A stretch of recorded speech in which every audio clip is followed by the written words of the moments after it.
के रूप में हम आज 19 तारीख को यहाँ पे खापा खतेड़ा गांव में मना रहे हैं, बैतूल जिले के अंदर। शिक्षा की जननी माता सावित्रीबाई फुले, फातिमा शेख, उषा देवी पासी, कबीर पेरियार, हमारे वीर शहीद गुरु वीरांगना अवंतीबाई लोधी, हृदय शाह लोधी, काशीराम साहब एवं बहुजन समाज में जन्मे सभी महापुरुषों को, गुरुओं को नमन करता हूं। साथ ही आज सामाजिक विकास समिति एवं सावित्रीबाई फुले महिला उत्थान समिति फाउंडेशन के माध्यम से एक बहुत ही बढ़िया कार्यक्रम का आयोजन आप लोगों के द्वारा किया गया है। उसके लिए मैं सभी से चाहूंगा कि ताली बजा के सबका उत्साहवर्धन करें। मैं दमोह का रहने वाला हूं, बुंदेलखंड दमोह, और वहां से मैं यहाँ चल के आया हूँ। ओबीसी महासभा के माध्यम से हम खासकर पिछड़ा वर्ग जो है, जो इस देश के अंदर 3000 जातियां जो हैं, उनको एक करने का, और कौन तुम्हारा दुश्मन है, कौन तुम्हारा दोस्त है, इस संगठन के माध्यम से हम बताने का प्रयास कर रहे हैं और एक करने का प्रयास कर रहे हैं। इस देश में कौन षड्यंत्रकारी है, कौन इस देश से गद्दारी कर रहा है, कौन छुआछूत कर रहा है, और किसने छुआछूत बनाई है और किसने हमारे ऊपर थोपा है, इन सब पर हम लगातार प्रयास कर रहे हैं। अभी हमारे राहुल अंबेडकर जी बोल रहे थे, बड़ा अच्छा लगा हमें। वर्मा जी हमारे, और मंच पे बहुत सारे साथी, हमारी माता बहनें, सामने हमारी मातृ शक्ति, बुजुर्ग, कर्मचारी, युवा साथी, छात्राएं, बहनें, मैं उन सबको नमन करता हूं। देखिए, ये बहुत ही कठिन समय चल रहा है इस समय। ये बात सत्य है कि अगर पिछड़ा वर्ग को जगाने का कोई प्रयास कर रहा है, उसको असली दुश्मन बताने का कोई अगर प्रयास कर रहा है, तो वो ऐसी समाजी है। ये अंबेडकर वादी जो लोग हैं, यही पिछड़ा वर्ग को जगाने का काम कर रहे हैं, और पिछड़ा वर्ग नींद में सोया हुआ है। जैसे कुंभकर्ण सोता है ना, उनके हिसाब से वैसे ही उसी नींद में सोया हुआ है। उसको पता ही नहीं है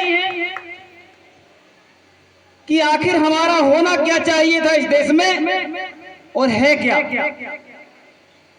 आज अगर देखा जाए, इस मंच से मैं देख रहा हूं एक बेटी मंच का संचालन कर रही है, लेकिन मैं विश्वास दिलाता हूं कि इस गांव में क्या 10 गांव में भी एक ओबीसी की महिला भी एक मंच का उद्बोधन नहीं कर पाएगी।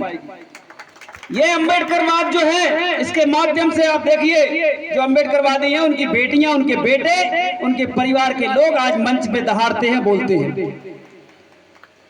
तो ये पिछड़ा वर्ग को समझना चाहिए, और जो भी इस लाइव के माध्यम से सुनेंगे, उनको मैं बताना चाहता हूं कि डॉक्टर भीमराव अंबेडकर जी जो हैं, अगर सच में कहा जाए तो वो पिछड़ा वर्ग के प्रथम हितैषी हैं।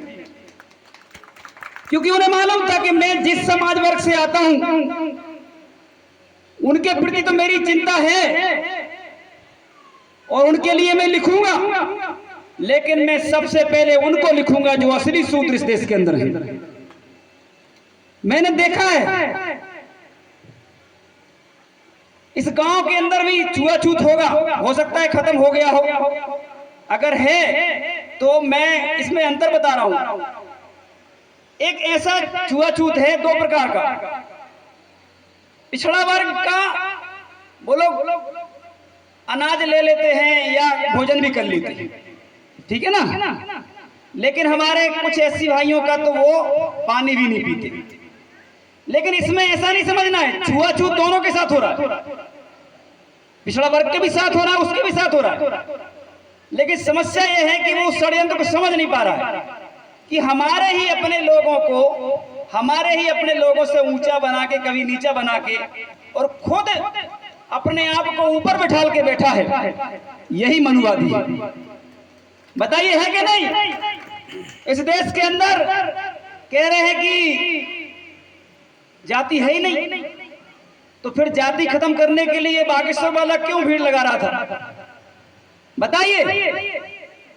और जब हिंदू एकता है तो फिर हिंदू एकता की बात करते क्यों ढूंढ रहे थे आप, घूम रहे थे सड़कों पे? सच तो यह है कि ना तो हिंदू एकता है, क्योंकि जाति में बांट के रखा है उन्हीं लोगों ने। और मैं नहीं कहता, इनके ही एक ब्राह्मणों का संगठन है आरएसएस, वो खुद कहता है कि जाति पंडितों ने बनाई। और हमारे पिछड़ा वर्ग के तो लोग जानते हैं कि पंडित मतलब वही लोग होते हैं, है क्या नहीं बताइए? तो अब इसको ये समझना है कि जो पिछड़ा वर्ग के लोग तो मुझे लगता है यहाँ कम होंगे, लेकिन सोचिए आज अगर कोई भी जाति, मान लो किरार समाज है, लोधी समाज है, सोनी समाज है, ताम्रकार समाज है, साहू समाज है, रेकवार समाज है, कुशवाहा समाज है, यादव समाज है, किसी ना किसी को किसी ना किसी से ऊपर बनाया गया है। और ये किसने बनाया? ये ब्राह्मणों ने बनाया। मुझे खुल के बोलने में कोई दिक्कत नहीं है। क्यों नहीं है? क्योंकि मैं जो बात कह रहा हूं इस बात का बुरा सिर्फ उनको लगने वाला और किसी को नहीं लगने वाला। बताओ गलत बोल रहा हूं क्या? जाति के नाम पे सब श्रेष्ठ बन के बैठे हैं। कुर्मी को कुशवाहा से बड़ा बना दिया, कुशवाहा को लोधी से बड़ा बना दिया, लोधी को साहू से बना दिया, साहू को धाकड़ से बड़ा बना दिया। और जब यूजीसी आया तो जो साहू समाज अपने मोदी जी को हिंदू हृदय सम्राट कहते थे, कह रहे हैं कि नहीं कह रहे थे कि मोदी जी 14 में आए और हिंदुओं के भगवान बन गए, उनको तो कहते हैं भगवान ही बना दिया। लेकिन जैसे ही यूजीसी आया मोदी जी को साहू बना दिया और ये तक कहा ब्राह्मणों ने कि हम तो इनका चेहरा भी देखना पसंद नहीं करते। ये साहू समाज के लिए बोला गया। और बोला ही नहीं गया, मैंने तो उदाहरण भी देखे हैं। पहले जब मैं छोटा था, बुंदेलखंड से आता हूं, बहुत मनुवाद है बुंदेलखंड में आज भी। एससी के लोग भी एससी के साथ छुआछूत करते हैं, बता रहा हूं माता जी आपको। और ओबीसी के लोग ओबीसी में छुआछूत करते हैं। जो लोग कहते हैं कि अब जातिवाद खत्म हो गया है, अब कोई छुआछूत नहीं है, तो मैं उनसे कहना चाहता हूं कि एक बार जाके अपने ब्राह्मण जो पंडित जी हैं वहां खाना खा के आइए, एक बार बुंदेलखंड में चाय पी के आइए, आप चल जाएगा आपको पता। आपसे ही आपकी थाली धुलवा दी जाएगी। अगर आप लोधी, कुर्मी, कुशवाहा, प्रजापति, रजक, साहू हैं, क्योंकि ये उनको थोड़ा बड़ा समझते हैं और लूटना भी तो है किसी न किसी से, तो थोड़ा करीब भी रखना पड़ेगा। तो इनके यहाँ खाना खा लेते हैं। इनके यहाँ खाना, पहले इनके यहाँ खाना भी नहीं खाते थे। इनके यहाँ क्या करते थे, इनसे सामान लेते थे, काजू लाओ, बादाम लाओ, दूध लाओ, घी लाओ, शक्कर, दही लाओ, और खुद बनाते थे 13वीं में। मैंने खुद देखा है। और बढ़िया बनाते थे वो, और 11-15 लोग वो आते थे और वही उसको खा जाते थे। बशर्ते इतना तक बता रहा हूं मैं आपको, एक जगह तो एक बेटी ने छू लिया था तो उसका भोजन, वो वाला भोजन उन्होंने किया नहीं था। मुझे अच्छे से मालूम है चीज। आप सोचिए, जिस बेटी को हिंदू धर्म में देवी कहा जाता है और उसी बेटी का छुआ हुआ भोजन ये लोग नहीं किए थे। ये लोग कितना भी कहें कि अब देश में सब खत्म हो चुका है, अब तो सब कुछ सही हो गया है, लेकिन ऐसी बात नहीं है। सच ये है कि आज भी मनुवाद उसी प्रकार से पल रहा है जैसे पहले पल रहा था। और आज भी वैसे ही अम्बेडकर जी की जरूरत है जो पहले अम्बेडकर जी हुए थे, क्योंकि आज समस्या बड़ी होने वाली है। आज पूरे देश में जमीनों को बर्बाद किया जा रहा है। अदानी अंबानी से लेकर जितने उद्योगपति है, सारे के सारे हमारे नहीं है, ये सारे के सारे सवर्ण हैं। और इनके बच्चे और इनके रिश्तेदार सारे लोग विदेशों में रहते हैं। आपको गुमराह किया जा रहा है, कभी हिंदू मुस्लिम के नाम पे, कभी मंदिर के नाम पे, कभी मस्जिद के नाम पे। आपको समझना पड़ेगा। मैं लोधी जाति से आता हूँ, हमारे वर्मा जी बैठे हैं। उमा जी ने खूब लड़ाई लड़ी कि नहीं लड़ी मंदिर की? कल्याण सिंह जी ने लड़ी, विनय कटियार जी ने लड़ी, और ऐसे हजारों पिछड़ा वर्ग के लोगों ने लड़ाई लड़ी मंदिर की। लेकिन मंदिर में एक भी पिछड़ा वर्ग के व्यक्ति को कमेटी में नहीं रखा गया। इस गांव में अगर ओबीसी के लोग रहते हैं तो मैं उनसे पूछना चाहता हूं, हम लगातार राम राम करते हैं, वो मंदिर वहीं बनाएंगे का नारा भी देते हैं, लेकिन ये बात क्यों नहीं पूछते हैं कि तुम हमको अछूत क्यों समझते हो, अछूत क्यों मानते हो? जब मंदिर की लड़ाई हमने लड़ी तो उस मंदिर की कमेटी में भी हमारे ओबीसी वर्ग को होना चाहिए था। ये बात हमारे ओबीसी को मालूम नहीं है। उन्हें तो यह भी पता नहीं है कि हमारे जो बाबा साहब भीमराव अम्बेडकर हैं, उन्होंने सर्वप्रथम 340 अनुच्छेद पिछड़ा वर्ग के लिए लिखा, जिसके माध्यम से अभी आयोग बना है। और उसके कारण ही अभी अमित शाह और मोदी जी कह रहे थे कि हम जनगणना कराएंगे। सोचने वाली बात है, इस देश के अंदर पशु पक्षियों की गिनती हो रही है,